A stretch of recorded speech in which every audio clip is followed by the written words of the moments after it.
You know what never gets old? Check me out, check me out. Ooh, chairs with hydraulics. I'm super high up, all of a sudden, I'm a low rider now, bitch.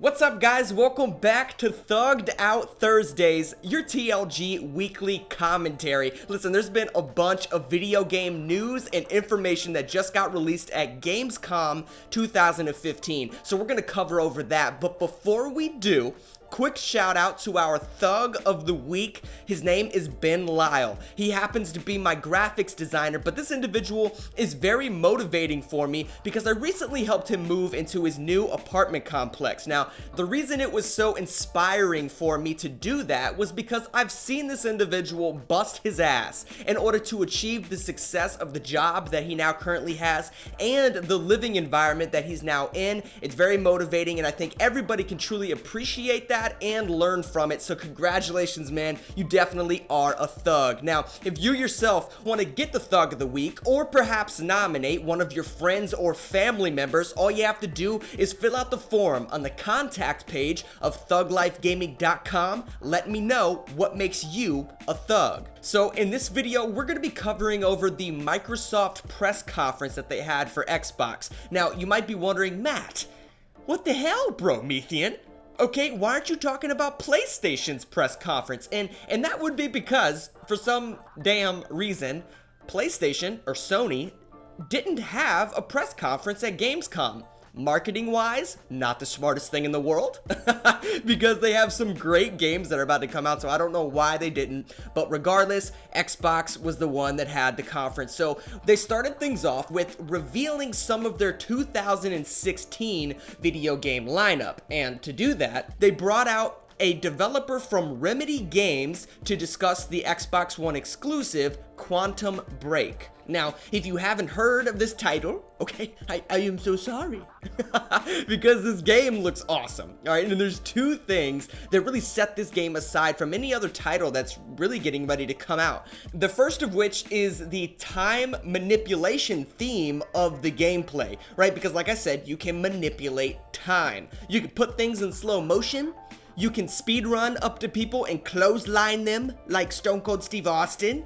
Well, he didn't do that very often, but you know what I mean. There's even points where everything freezes and you can just like walk by people like they're frozen. You can touch their face, you can give them wedgies if you want, and they can't do anything because they're frozen in time, which I think is awesome. Okay, it's very unique style of gameplay that we haven't really seen before, all right? But the other thing that is going to make them stand out from the other titles coming out is they are creating what Remedy Games is describing as a live-action TV drama to incorporate into the campaign.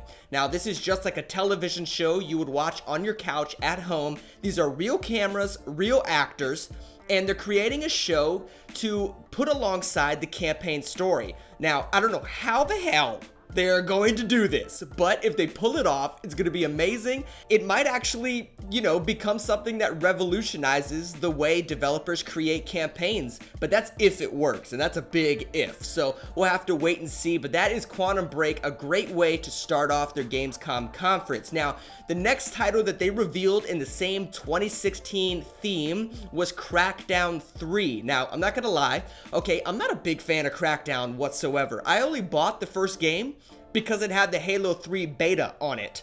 And to be honest, I think that's the real reason anybody bought that game. Alright, but you're basically these superhero police agents that just beat the shit out of people and you save the city. Well, Crackdown 3 is getting ready to come out, and they had to reveal something that's different, that's going to take Crackdown to another level, and boy did they ever. Alright, they revealed that the entire city that you are, protecting in this game's campaign is 100% destructible, meaning you can blow apart and crumble up every single building in the game, and they showcase that in their gameplay. They had rocket launchers shooting all over the city, and buildings would just pew, pew, pew, just blow it up everywhere. Meanwhile, I'm sitting in my chair and I'm like, Holy Mother of God, that looks really fun.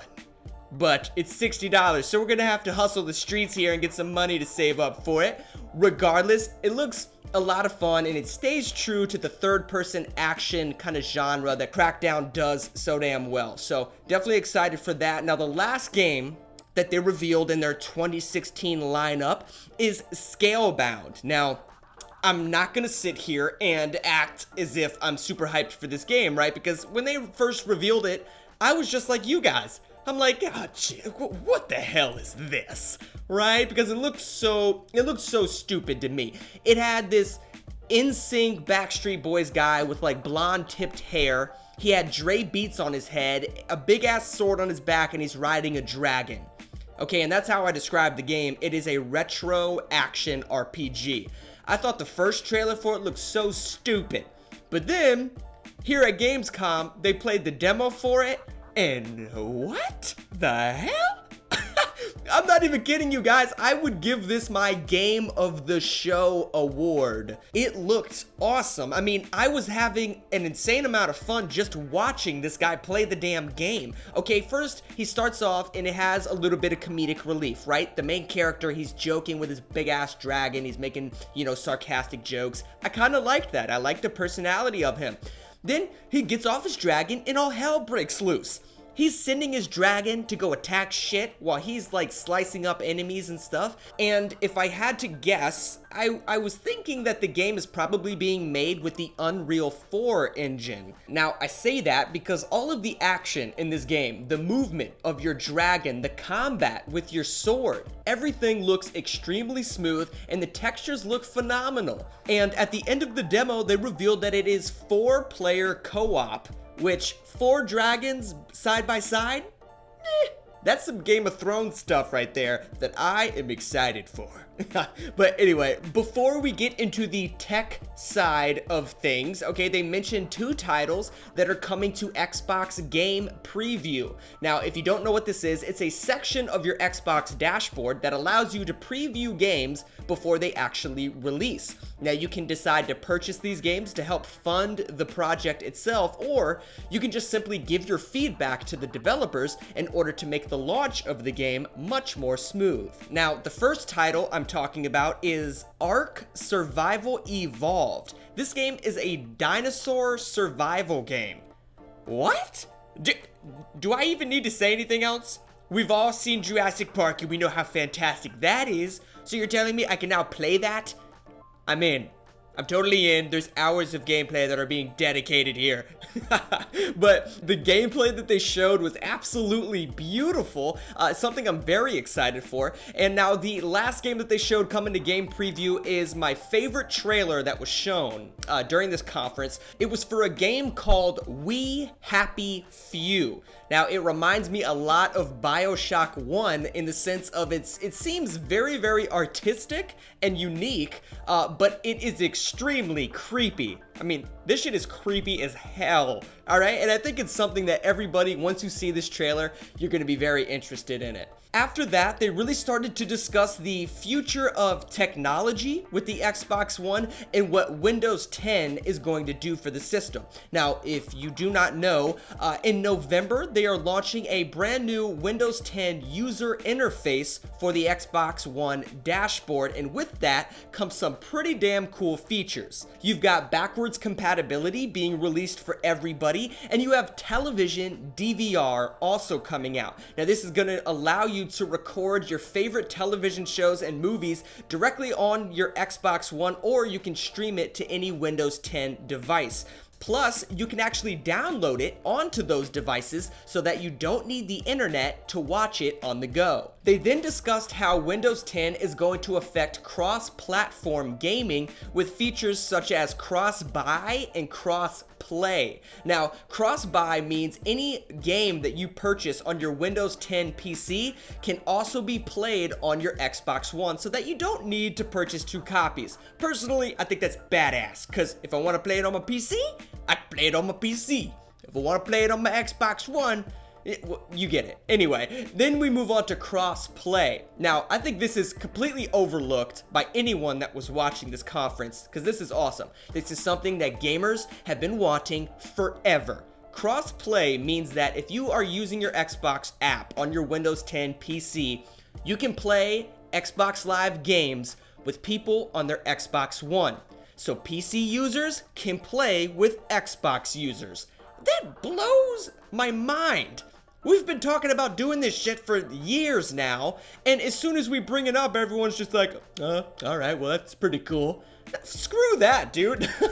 I think that's a game changer for family members or friends that play both PC and Xbox. Everyone can play with each other and just have a grand old time. But before the epic conclusion of Microsoft's conference, they discussed two games that they did mention at E3, which is Rise of the Tomb Raider and Forza 6. Now, in the Tomb Raider demo, they showcased what I'm calling, for lack of a better word, the viciousness of the Tomb Raider gameplay.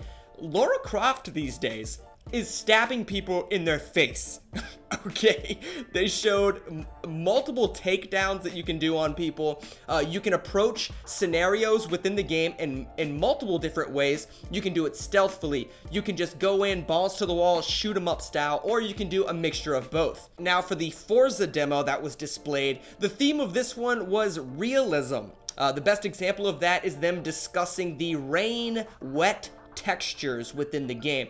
There is 148 different textural surfaces during this game's experience, and each of them has to be altered in order to simulate a wet texture when it rains. So basically, there are 296 different textures in this game. Half of them are wet, the other half of them are dry. So I just thought that was very unique, and they even had a pro racer on there to discuss how realistic it actually felt. Is he being paid by Microsoft to say that? Yeah, that's for you to decide. Anyway, alright, the finale of this conference couldn't have gone any frickin' better. Alright, I just slammed my pen into my notebook, but that's only because I'm so excited to talk about this. Alright, so they brought out the big guns right at the end of the conference with Halo. Alright, I know that's what you're expecting, but just wait a second. Alright, first of all, they announced the Halo 5 limited edition console. Ooh, look at that shit. It's so sexy and I want it. And then following that, they showcased what I have been predicting for a long time now. 343 Industries is making a huge effort to reclaim the mantle of the FPS genre in esports by launching a tournament with Halo 5 called the Halo World Championships with a prize pool of $1 million. Then, as if things couldn't get any more freaking epic, right smack dab at the end of the conference, they announced Halo Wars 2. Hell yes, I will take it. Alright, then look, Halo Wars 1 wasn't the greatest game ever, but it was fun and it had a lot of potential. And with them now working with Creative Assembly, who has a lot of experience in the real-time strategy genre, the possibilities for this game are endless. But that does conclude the Microsoft press conference from Gamescom. So many freaking games that we just talked about, and I can't wait to make videos about all of them for you guys. So thank you for tuning in. Don't forget to comment below, click that thumbs up button, share the video with your friends, and if you haven't subscribed to the freaking channel already, I can't even talk right now because I'm so angry. Alright guys, you know the deal, baby. Keep living that life, because that's what thugs do. I'm out of here, guys. Take it easy.